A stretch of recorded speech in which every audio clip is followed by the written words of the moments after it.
Genesis 3. Now the serpent was more crafty than any of the wild animals the Lord God had made.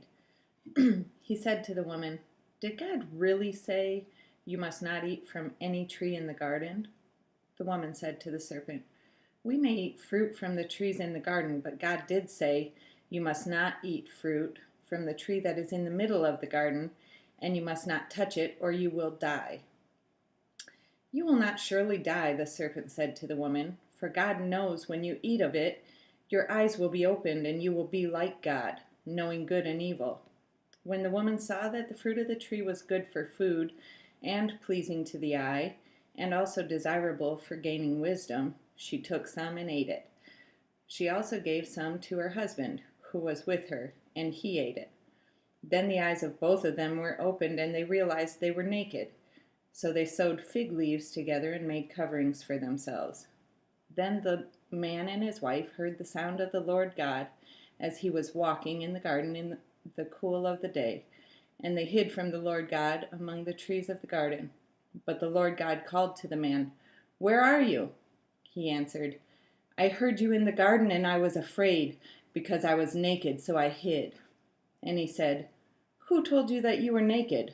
Have you eaten from the tree that I commanded you not to eat from?"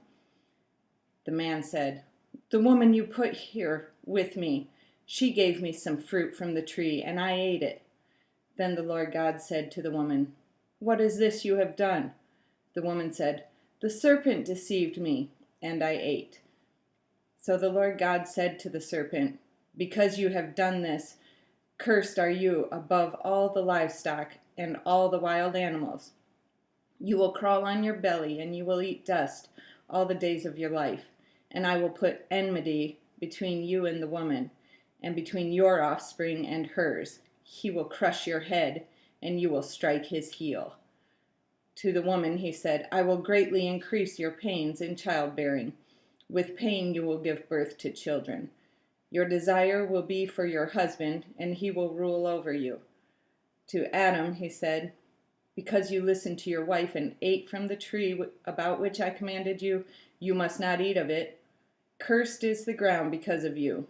Through painful toil you will eat of it all the days of your life.